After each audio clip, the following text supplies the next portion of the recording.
This is amazing. This is a celebration. This is not just the start of a big-ass show. This is a celebration for me personally and me and my wife. 30 days in our brand new home. A year ago, this shit, I would have never pictured it. You know what I'm saying? You know, they say thinking to the future. I wasn't thinking to the future. Because me and my wife, a year ago, at the beginning of the pandemic, we were forced to cohabitate with a couple people we didn't really want to live with.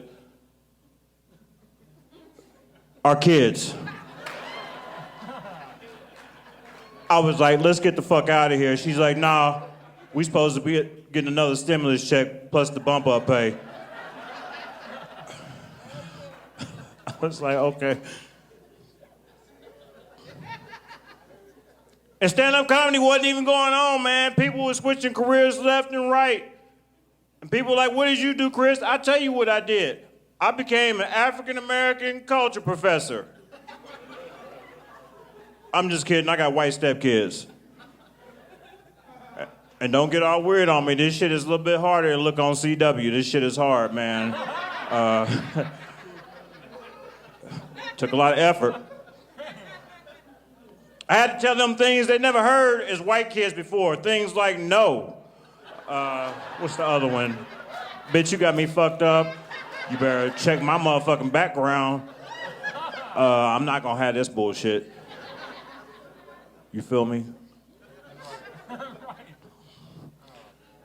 Sometimes I'll be hearing people talk, like whispering and shit, and people be referring to me and my wife as expert parents. And you like, man, what's an expert parent? Together we have 9 children. That's, yeah, blended family. 4 boys and 5 girls. Yeah, it's like a shitty episode of Cosby Show at our house. No commercials, because we couldn't pick up any sponsors. Right now we're in negotiations with Amazon Prime, so 2029 is looking like our breakout year. I'm looking to the future. Fuck what Charlie was talking about. Instagram. I'm not exchanging no goddamn Instagram information. I'm on Instacart, motherfucker. You want me to meet your ass? It's gonna be over some groceries, bitch. I've been shopping for white people. Not on Instacart. I actually been shopping, looking for white people to buy. They're gonna come back in style, just like bell bottoms and Crocs.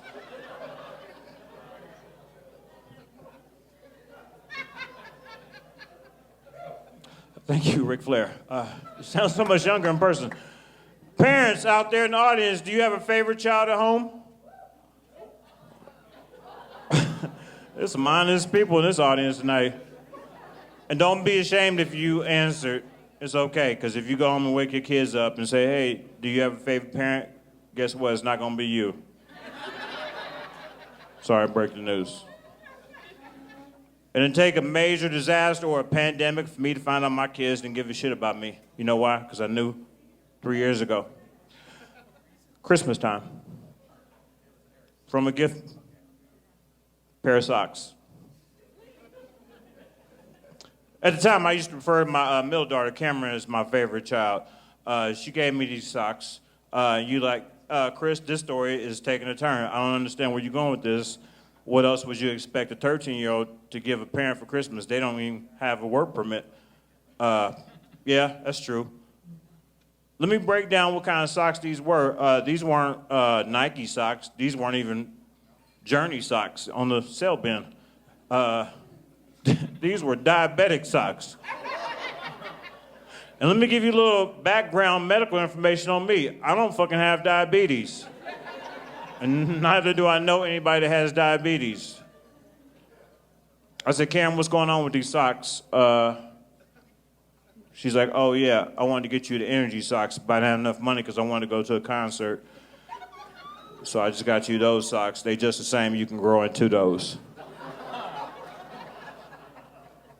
And that's the last time I said I had a favorite child. Now I'd like to say I have a most interesting child, and it happens to be my second born, my first boy. His name is Chris Shaw, just like my name is Chris Shaw, except I'm not a senior. He's not a junior. I'm Chris Shaw, and he's Chris Shaw too. Yeah, not TWO, it's TOO, but we pronounce it also. Okay, we ain't got a lot of spells in here tonight, but you like, man, we're gonna be on camera. We ain't got time to be spelling this shit. Is it really gonna be a test? And I don't know how many local Vegas people we have in here, but I wanna say this. This is bullshit, Mother Nature.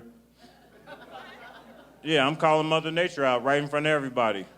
Because I'm ready for some real Vegas weather. I'm ready for my balls to start sticking to my leg. This is not what I moved here for.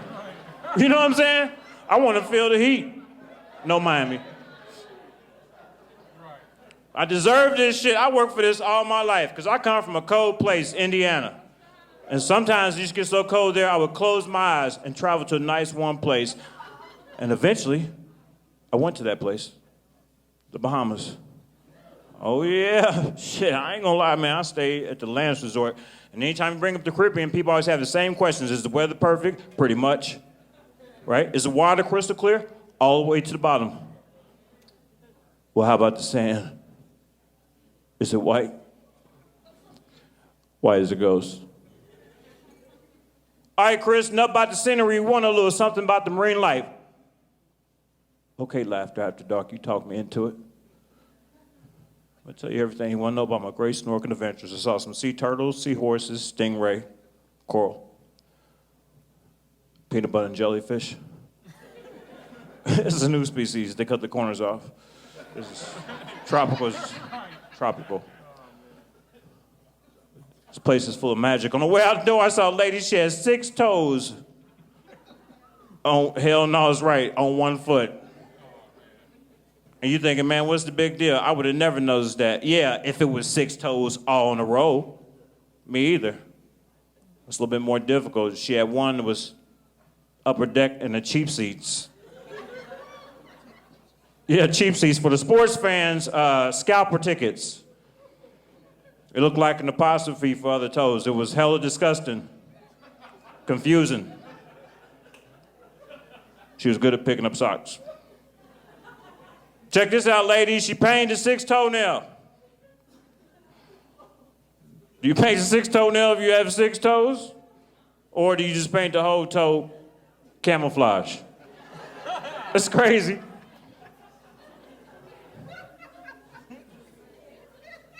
I can't believe we laughing at this imaginary girl. She ain't here to defend herself. That's crazy as hell. I'm scared as shit. You know what they would call us in the school systems for laughing at something like that? They'd be like, you guys here tonight, this isn't Laughter After Dark. You know what? You guys are bullies after dark. And they would be right. They would. And I'm a bully too, just like you guys, because I didn't bother to get her name. I just call her Tonisha. Thank you. Name that joke is Footnotes.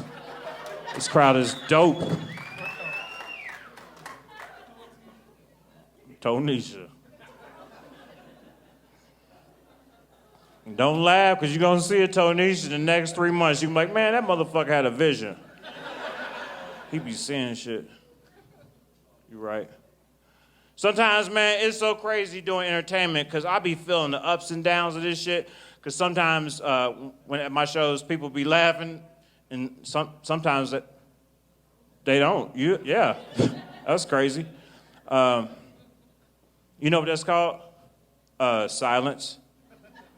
And some comics, they don't like silence at all. They don't welcome it. You know why? Because they don't realize things that I realize. Things like there are 2 types of audience members. Like there are those of you that will smile, clap, acknowledge, queef is some of the stuff I say. Yeah, that's French. That means you enjoy it. I'm about lateral. And there's also some cricket stops strategically placed throughout this theater, so in case you don't find humor in anything I'm saying, they're in the back like, man, this motherfucker is hilarious. Man, this crowd is smart as hell, man.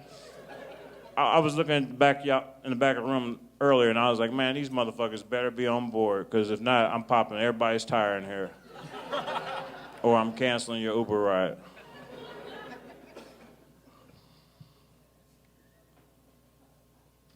You know what I think we ought to do tomorrow on the low key? Let's go get a short bus. Let's rent a short bus. This is Vegas. You can find that shit. And then let's get some weed. Hey, I know, I got everybody on board now. Man, you should have started off with this bullshit. Yeah, I like to save the best for last. And then let's take a trip to find an animal facility, right? Because this may be the reality check we all may need. Say we get all fucked up and we like get congregated because there's like 72 people in here, 82 people in here.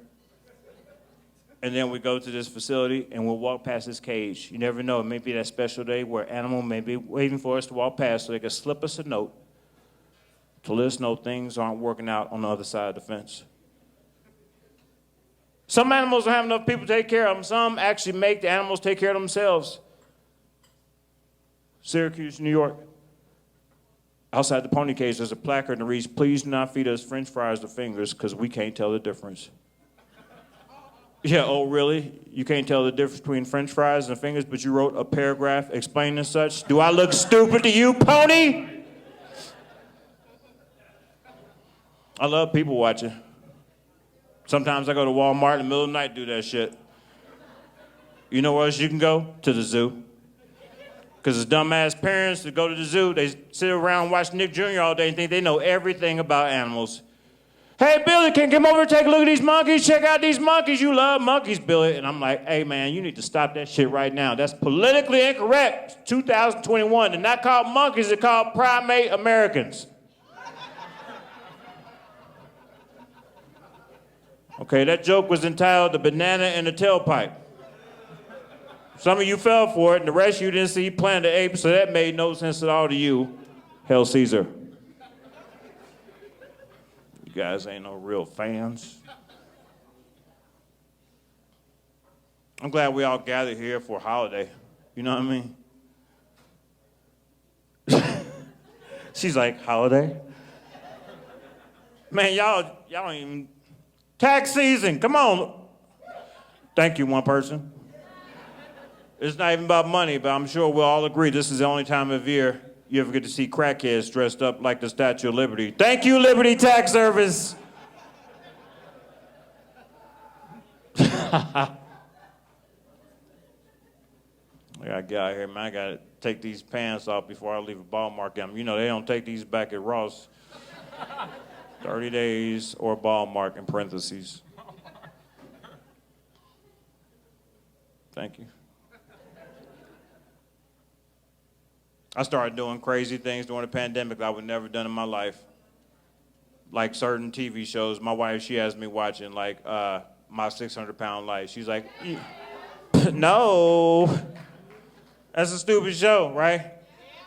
Because I wanted a show that can take me somewhere. I mean, and I really didn't see much advancement in this show because I was like, well, we're going to go like 2 seasons? Because like season number 2, you know, they show you the preview cover. This bitch had it on a CPAP machine. I was like, this ain't going for season 3.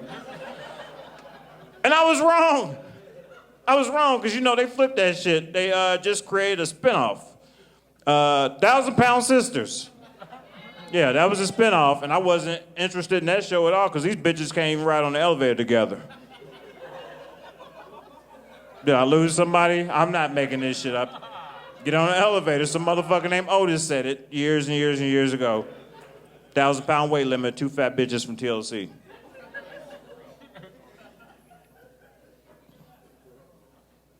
I lost this part of the crowd. You know what happened? It was a cold front. Because this part of the crowd, that's a prejudiced crowd right there. They got all weird because they didn't understand words.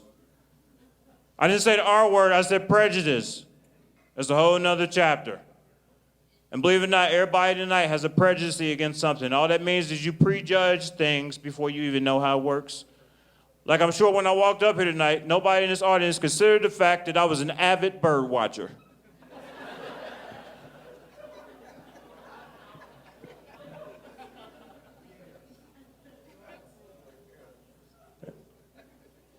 And all that means is I'm watching construction New Popeye's chicken across the street from my house. I love them damn biscuits. I'm prejudiced when it comes to food. Sometimes I don't be around the food because of the color, because of the smell. Sometimes I don't have nothing to do with the food because the way it's spelled, lasagna. You know what? Never mind. That looks real damn shady. Guess what? I don't trust noodles. All right, that's a little too heavy for this crowd. I'll give you that silent G in the word lasagna. I'm just glad it's not a silent G in the words Angus beef. Okay, y'all better not take no spelling test tonight because y'all would not. Y'all can take some DUI tests, but y'all can't take no spelling tests because y'all gonna fail them shits. But I still love you. You know, y'all, I fucking hug all y'all. I love you. I think we learned nothing more in this pandemic, but we need to laugh more, we need to love more, and we need to shut the fuck up and just wait. You know what I mean? Just hold on. Thank you guys. Enjoy the rest of the show. My name is Chris Shaw. I'd like to give a dedication to my friend Nate Williams. God bless.